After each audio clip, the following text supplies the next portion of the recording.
La chronique éco sur ce plateau, chaque jeudi avec Alice Gastine. Bonsoir Alice. Bonsoir Wilfried. Vous allez remettre un peu de calme sur ce plateau. Oui, on va après essayer. Le débat sur le mariage pour tous. Tout à fait, on va passer à un sujet un petit peu moins houleux, quoique le marché de l'automobile, comme vous le savez, les chiffres ne sont pas bons, donc j'ai décidé de faire un point avec mes invités. C'est un secteur qui emploie 45 000 personnes dans le département, faisant des Yvelines le premier département automobile de France, avec les sièges notamment de PSA et de Renault.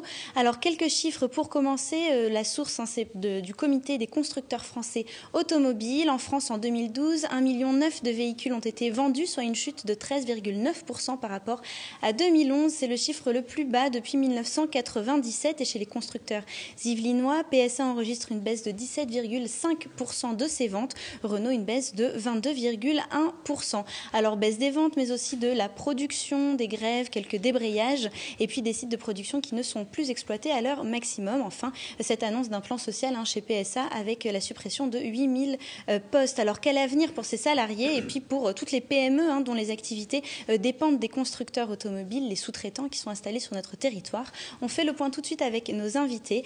Patrice-Henri Duchesne, bonsoir. Bonsoir. Vous êtes président du RAVI, c'est le réseau automobilité et véhicules en Ile-de-France. Absolument, c'est l'association qui regroupe les entreprises de la filière automobile en Ile-de-France. Voilà, donc on va être attentif à votre regard sur ce marché. À vos côtés, Gérard Dalle, bonsoir. Bonsoir. Vous êtes PDG du groupe Génaris, installé à Manille-les-Hameaux. C'est un regroupement, une pépinière de plusieurs PME innovantes. On était d'ailleurs venu vous rendre visite dernièrement concernant l'industrie. Alors tout d'abord, Patrice-Henri Duchesne, est-ce qu'il existe une réelle morosité sur ce marché? Est-ce que vous vous en rendez compte dans vos activités au sein du RAVI?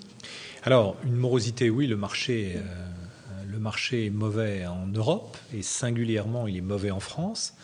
Donc fatalement, les constructeurs français et leurs sous-traitants sont les plus exposés. Donc ils souffrent. Par contre, on ne peut pas parler, si on peut parler de morosité, on ne peut pas encore parler de situation catastrophique. Aujourd'hui, la filière automobile en Ile-de-France ne connaît pas de catastrophe. On a annoncé la fermeture du site PSA à Aulnay, mais dans des conditions, je dirais, relativement maîtrisées, puisque c'est une annonce qui a été faite 18 mois avant qu'elle n'intervienne. Et c'est, je dirais, une rationalisation, c'est-à-dire que les capacités de production du site PSA d'Aulnay vont être transférées vers le site PSA de Poissy, dans les Yvelines. Donc, est-ce que cette situation sur le marché de l'automobile freine vos activités au sein du RAVI, dans le réseau, dans les initiatives? Non, je dirais qu'au contraire, c'est précisément parce que la situation est un petit peu délicate que des associations de filières comme la nôtre jouent tout leur rôle. Et notamment, un rôle de conseil, on a un rôle de conseil, d'accompagnement, de montée en performance des entreprises, performance industrielle, performance de gestion et de management.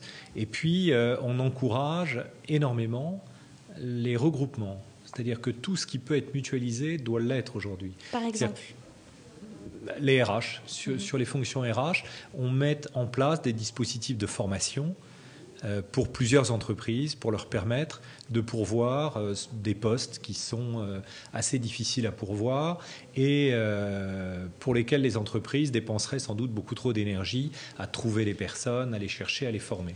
Donc on met en place des formations mutualisées, des recherches mutualisées de personnel.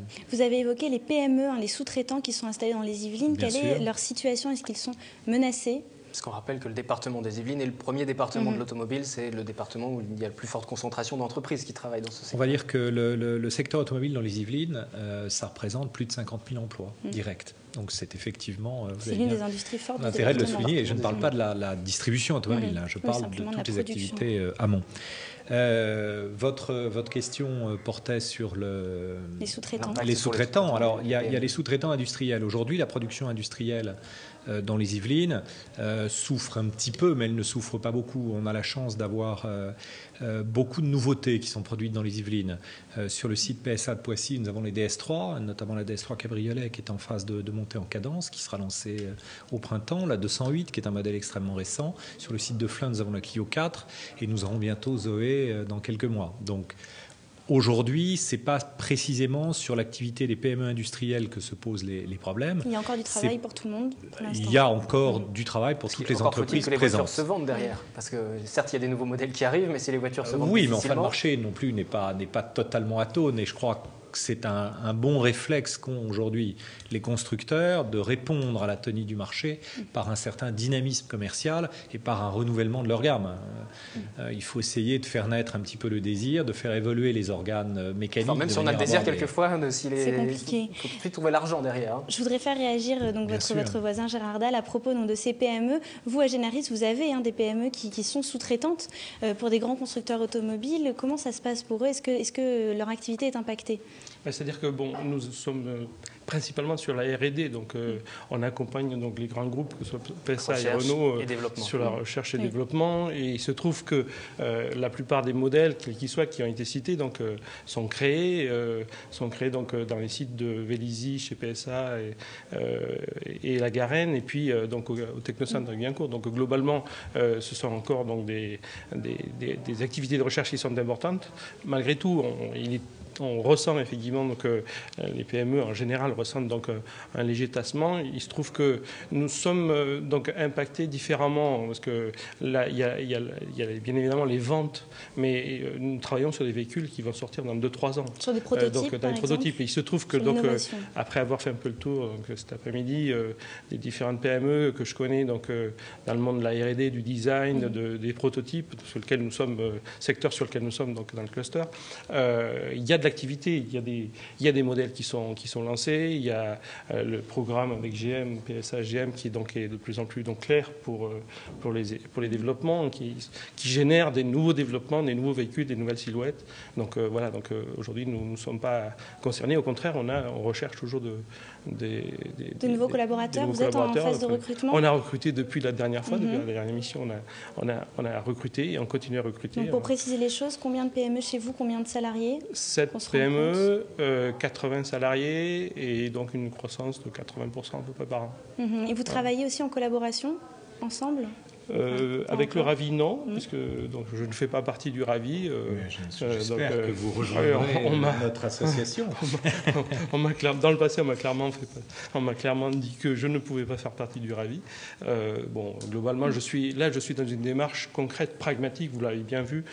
On est là pour, donc, dans un schéma de développement, d'accompagnement, d'aider les PME sur tout ce qui est donc, la capacité à ce qu'elles puissent mutualiser des moyens, qu'ils soient des moyens commerciaux, des moyens informatiques, des moyens de sécurité, de confidentialité, tout ce qui touche donc au nerf de la guerre dans le monde d'une PME et qui aide le chef d'entreprise à sortir de son bureau, à aller vers les clients, à profiter des opportunités. C'est ça donc la démarche est concentrée bien évidemment parce que chez nous il n'y a pas de concurrence, c'est la complémentarité qui s'exprime.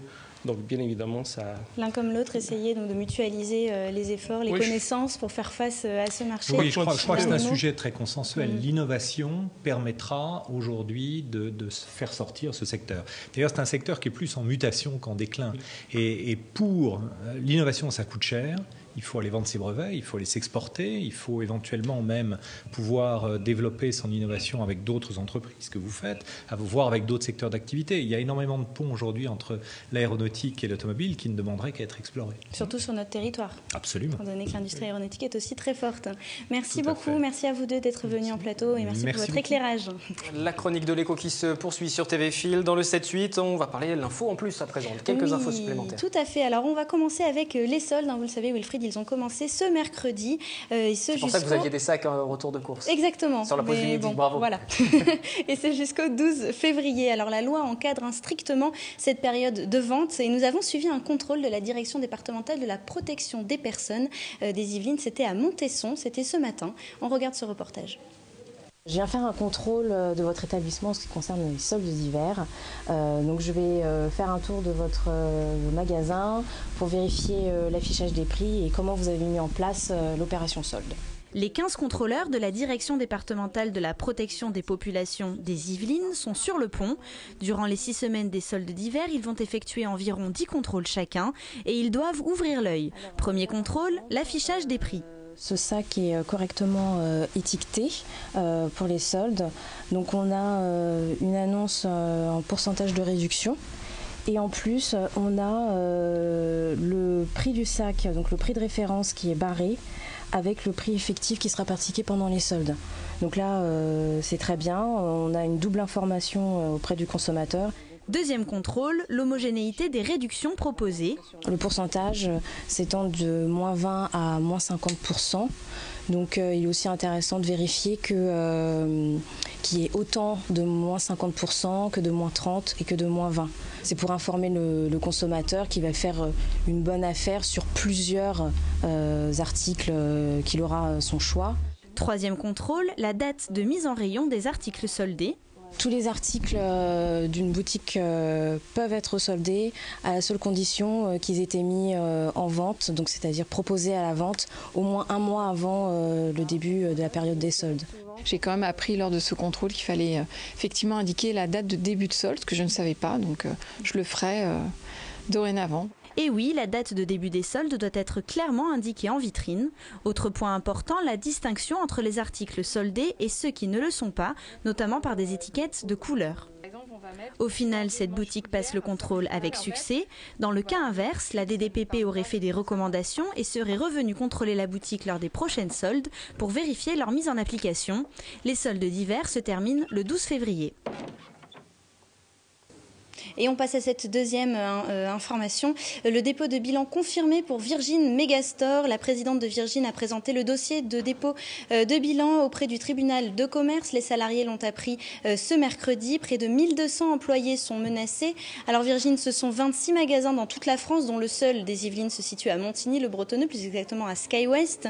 Hier soir, sur le plateau du 7-8, nous entendions la réaction de Sylvain Alias, le délégué sud, salarié à Montigny et titulaire au comité d'entreprise.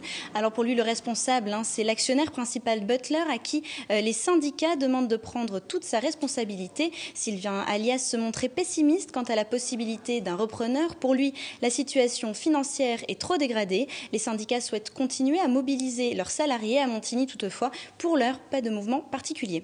Et on poursuit avec une autre information économique. Ça concerne une banque, le Crédit Agricole. Oui, le Crédit Agricole d'Île-de-France, installé à Guyancourt. Le siège va connaître prochainement une extension de son site. C'était une rumeur, elle est maintenant confirmée. Ce sont 20 000 mètres carrés supplémentaires qui ont été réalisés en 2013 et 2014, qui vont être réalisés pour accueillir 1200 employés supplémentaires. Et puis l'autre annonce, c'est l'arrivée de la société pharmaceutique Baxter, Wilfried, aux côtés de Sodexo et Malakoff Médéric, sur le site de la Redoute de Bouvier. La société était jusque-là implantée à Maurepas. Et pour terminer, cette chronique éco, en ce jeudi 10 janvier, l'agenda. Oui, alors 2 dates qui ont lieu à la Cité des Métiers à Trappes. Donc la première, le 11 janvier, un atelier intitulé « L'importance du look dans sa vie » ou comment faire une garde-robe professionnelle avec les conseils avisés d'un styliste. C'est donc le 11 janvier de 9h30 à 11h30. Et puis ce deuxième atelier, le 14 janvier, toujours à la Cité des Métiers, atelier se mettre en mouvement ou comment relancer sa recherche d'emploi, ne pas rester à l'arrêt. Voilà, une fois qu'on a changé de vêtements, qu'on est bien habillé, on peut partir et se lancer. On peut suivre les 2 ateliers. Exactement. Merci Alice pour ce point complet sur l'économie sur TV Fil. Le prochain Fil Éco également. Oui, alors il sort ce vendredi. Il est consacré au commerce. On l'a vu, les commerces sont en pleine période de solde. À quelle législation sont-ils soumis? Et puis, nous reviendrons aussi sur l'ouverture dominicale, notamment concernant les magasins de bricolage. Voilà pour le sommaire du prochain numéro de Fil Éco, le bimensuel sur TV Fil 78. À présent, je vous propose de revenir sur cette question du mariage pour tous. Nous en avons parlé longuement au début de cette émission avec un débat que vous pourrez retrouver bien évidemment sur notre site internet. Mais à quelques jours de la manifestation parisienne contre le mariage pour tous, les associations se mobilisent. Un collectif s'est créé dans les Yvelines. Nous avons rencontré certains de ses membres. C'était lors d'un tractage à Trappes. À quelques jours de la première manifestation nationale contre le projet de loi de mariage pour tous, le collectif La Manif pour tous 78 est sur tous les fronts. Distribution de tracts, discussion avec les passants devant la gare de Trappes pour rassembler contre le projet de loi Taubira. Dans ce projet de loi, on prend surtout en compte le désir des adultes, qui est un désir tout à fait recevable de fécondité, mais on oublie un peu l'intérêt supérieur de l'enfant et on va institutionnaliser un nouveau modèle de famille dans lequel on va délibérément priver des enfants, soit de leur père, soit de leur mère. Finalement, la procréation médicalement assistée ne figurera pas dans le projet de loi. Les députés de la majorité ont abandonné l'idée de cet amendement. Mais pour certains Yvelinois, le problème principal reste l'épanouissement de l'enfant. Déjà, on voit les dégâts que ça fait dans les familles monoparentales, donc avec une seule mère en général. Bon, c'est pas le père qui garde l'enfant en général. Alors imaginez-vous avec 2 parents du même sexe. Je donne pas de très bonnes chances. Je sais pas, l'enfant, je pense pas qu'il va s'épanouir dans ce modèle-là. Selon un sondage IFOP publié il y a quelques jours, 69% des Français seraient favorables à un référendum. C'est la fin de cette édition du 7-8. Prochaine édition, ce sera vendredi, demain, avec Catherine Zulato, qui sera certainement beaucoup plus reposée que moi. Moi, je vous retrouverai lundi. Temps d'aller souffler un petit peu. Je vous souhaite une excellente soirée. Alice, arrêtez de rigoler, c'est pas sympa. Bon week-end. Bon week-end, merci.